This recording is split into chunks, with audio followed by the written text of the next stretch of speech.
心しろ。すぐに楽にしてやる。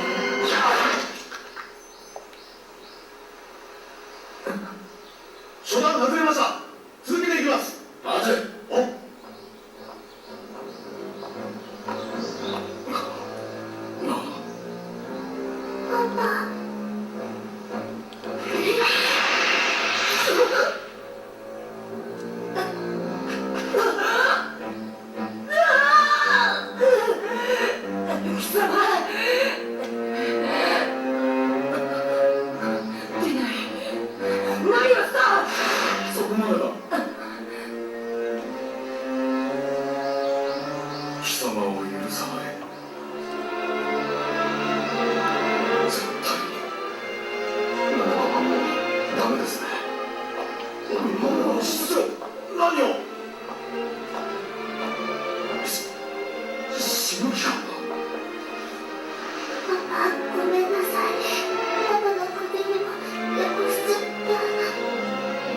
私が来るのを待っていなかった。だって捕まえて帰れば褒められると思ったから。でもダメだった。ごめんなさい、パパ。撃ちますか。待て。今は奴を刺激しない方が。しかしなぜ奴は攻撃をしない。パパだとお前の娘は死んだはずだろ。ああ、殺したよ。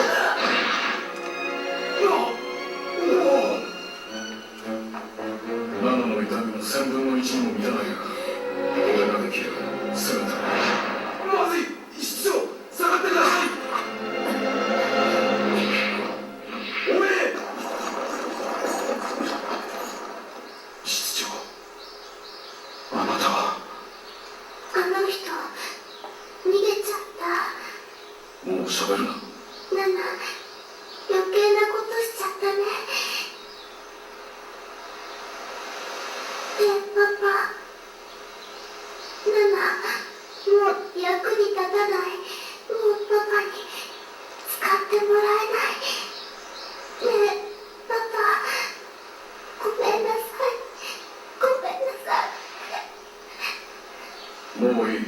だからもう喋るな。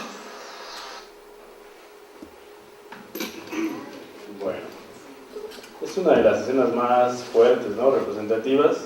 Creo yo pocas veces podías haber visto, por lo menos al principio veías cómo desmembraban a policías, lo cual no está bien, pero pues no hay problema, ¿no? O sea, la intención de seguridad, pues para eso están.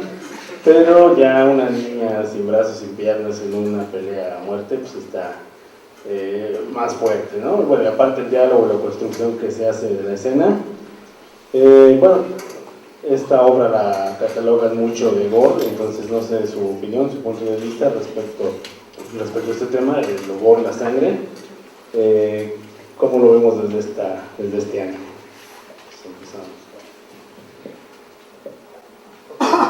Pues ya mucho se ha hablado sobre algunos animes que están emparentados en ese sentido con la sangre, la violencia física y la violencia pues también psicológica.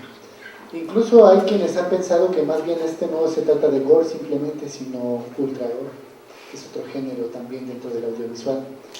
Y por ahí algunas voces que yo escuchaba decían que esto era hipergore, todavía más atascado, pero no, en realidad para mí sigue siendo gore. Hay ciertos baños de sangre, digamos, que cada una de las producciones tiene, por el tipo de sangre, por el tipo de, digamos, necrofilia, zoofilia y coprofilia con sangre, muertos y muchísimos baños de ríos de sangre, va cambiando como el tipo de gore que presenta, ¿no? Y en efecto, pues es un tipo de gore que, si bien parece ser como sangriento, al mismo tiempo es algo tierno, ¿no? Lo que hicieron estos autores aquí es que hacen un verdadero híbrido, porque logran un equilibrio entre violencia y ternura en un solo anime, ¿no? Tal vez eso es parte de lo que más nos cautiva, porque si bien hay muchos desnudos, sobre todo femeninos, hay violencia física, la psicológica que ya vimos aquí un poco, ¿cómo lograr un balance entre estos elementos para tejer una narración? Piénsenlo, imagínense ustedes como creativos para hacer un anime. Es difícil lograr anclar y hacer una de estas obras sin que la gente pierda la sensación de aceptabilidad por lo mórbido que propone la propia narrativa. Hay gente que cree que al ver pura sangre ya tiene su propio auditorio o su nicho ya establecido de gente que va a consumir este tipo de productos. Pero desafortunadamente este anime tiene de harem, tiene de seinen, tiene de muchas cosas y de corte psicológico, filosófico profundo, que va mucho más allá, ¿no? Entonces lograr este equilibrio me parece que es una fórmula difícil, pero que a fin de cuentas lo logran. Y me parece que una de las claves se encuentra en la estética misma de los personajes. ¿Cómo son los ojos de estos personajes? Son más grandes incluso que los de otras industrias del propio anime y en Japón que se han desarrollado, ¿no? Y esto ya nos tiene como una cuestión que nos aproxima en ese sentido. Y además, como dentro de la narrativa nosotros identificamos que las Diglonius son las Diglonius. ¿Qué color de cabello tienen? Y qué distintos son a los demás, ¿verdad? Además de los cuernitos y otros elementos como los vectores que nosotros sabemos que eso los construye como Diglonius. Es decir, hay elementos estéticos, hay elementos narrativos dentro de este audiovisual que nos van tejiendo de manera, me parece a mí, maravillosa y de manera magistral, una narrativa que tiene una cohesión entre la violencia y la ternura imbricada en un mismo formato. Si bien podemos ver al final cómo estaba la chica llorando porque le habían arrancado los brazos, con la misma ternura con que llora era la misma violencia con la que estaba a punto de quitarle la pierna a la otra, ¿no? A Lucy. Y nos ponemos a pensar nuevamente qué manejo de los trastornos psicológicos tan impresionantes para nivelarlos y equilibrarlos en cada personaje. Bueno, y pues nada, ¿no? Para seguir abriendo la discusión sí me gustaría como pensar en ese sentido.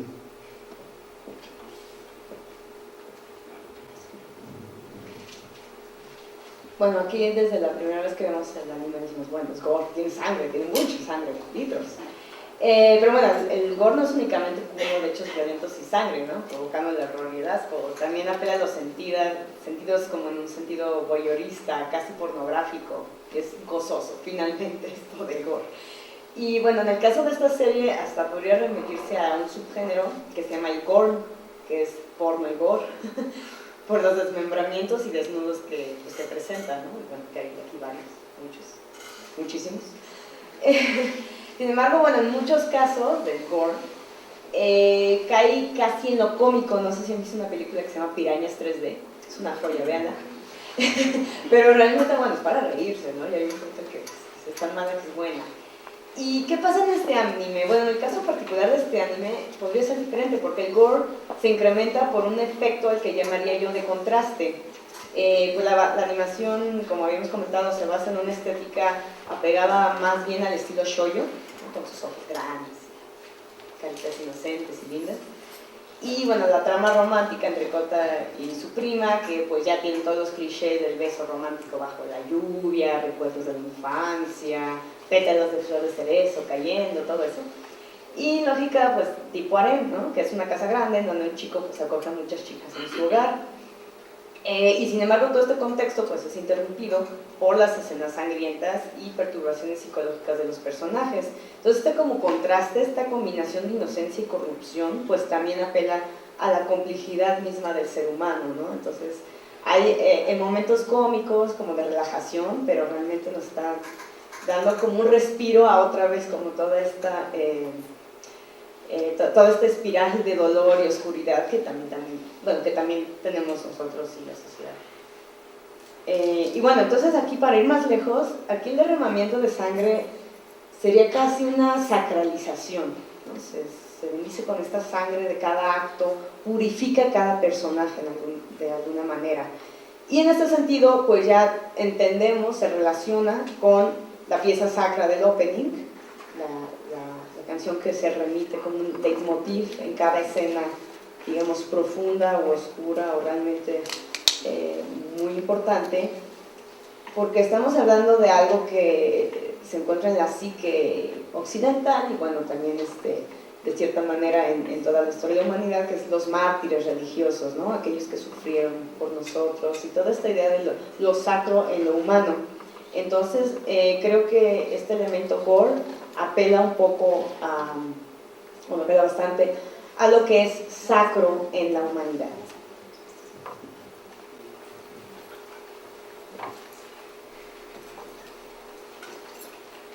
En este sentido del género, pues no lo descalificaría como gore, evidentemente sí creo que es una de las principales razones por las que la mayoría ha llegado al anime, a este en particular. Y paralelo a eso, pues evidentemente sí es esta parte del shoujo, de estas narrativas en donde las complicaciones más esenciales pues son las relaciones que tienen los personajes femeninos con los personajes masculinos, en donde pues hay una carencia de personajes masculinos aquí con esta potencialidad que pudieran llegar a tener. Sumado a este tema de lo sacro, ¿no?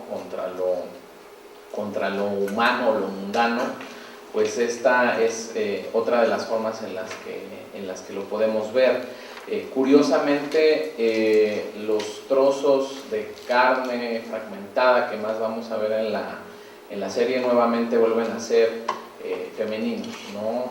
De hecho, en esta escena en particular, nos tomamos el tiempo de ver exactamente el hueso, ¿no? De ver exactamente el interior de cada una de las partes de los tejidos del personaje, y esto no sucede tanto con los personajes masculinos.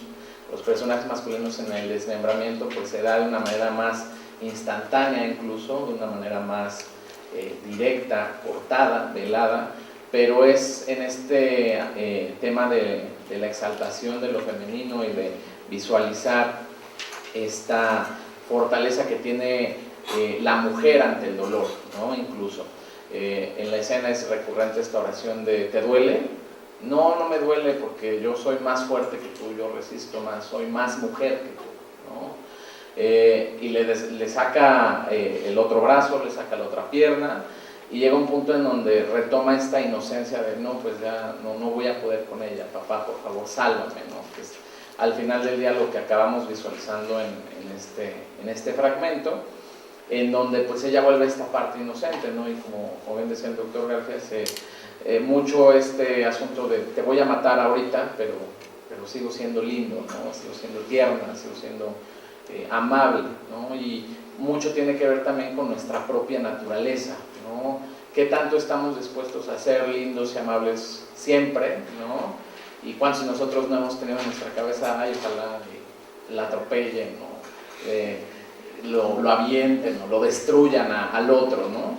Entonces cuestiona mucho esta serie, esta parte, ¿no? En donde todos y cada uno de nosotros tenemos esta parte de sadismo hasta cierto punto, ¿no? En donde buscamos el satisfacer o el encontrar placer a partir de la destrucción del otro, ¿no? Y de pronto esto es lo que también lo hace más atractivo en el género, porque tiene que ver con esta destrucción justamente de las personas o de los seres humanos, y de que no es deshumanizante a final de cuentas destruirlo, porque si hay una razón para hacerlo, pues vale la pena, pero al final del día pues no dejamos de ver el exceso de sangre, ¿no? El tema de que incluso en algunos países, como en Alemania, la serie no puede ser emitida, ¿no? Hasta ese nivel, por esta incluso malinterpretación del género, por la superficialidad del mensaje que tiene, ¿no? No es solo la sangre lo que estamos viendo aquí,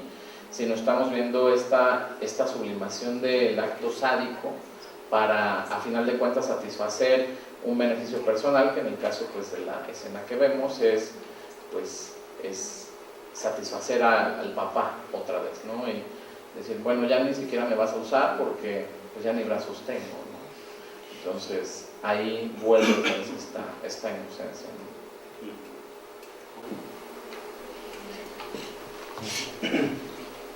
Bueno, creo que finalmente si nos vamos siglo XVIII o siglo XVII, cuando las ejecuciones públicas todavía no eran algo común, se convirtieron en un gran espectáculo para el pueblo, y creo que a partir de ahí surge una tendencia ya en las artes ya del siglo XIX o XX en Occidente, de entender la pornografía y la violencia como algo muy básico, como algo que satisface como a las bajas pasiones, y por lo tanto algo que era denostable o era denostado en la crítica de arte. O sea, como no es algo que tenga como mayor relevancia que simplemente esta cuestión, podríamos hablar amarillista, esta cuestión de morbo, entonces no tengo por qué tocarlo, ¿no? Curiosamente me parece que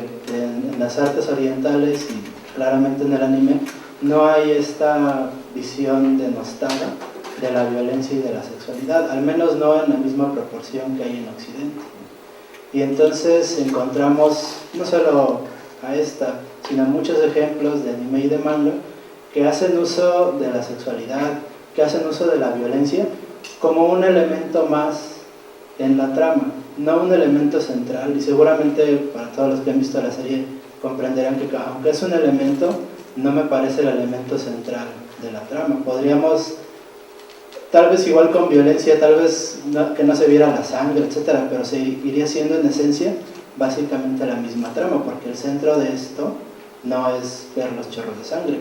Es un recurso narrativo que tiene mucho que ver, para empezar, con la fragilidad humana, con nosotros, nuestra carne, nuestro cuerpo, qué tan frágil realmente es, y recordarnos nuestra propia mortalidad. Este me parece un anime que por momentos intenta y por momentos logra ser muy subversivo, y hay elementos que para nosotros, sobre todo al estar muy descontextualizados, bueno, más que otros, se nos pueden escapar, ¿no? Este personaje que es como esta secretaria torpe que muere al principio, hay un momento en el que se dice que ella es egresada de una universidad de Japón, y es un poco como si dijeran que es una egresada de Harvard o algo así. Es decir, que esta egresada de la universidad de las élites en Japón es una torpe que no sabe hacer su trabajo.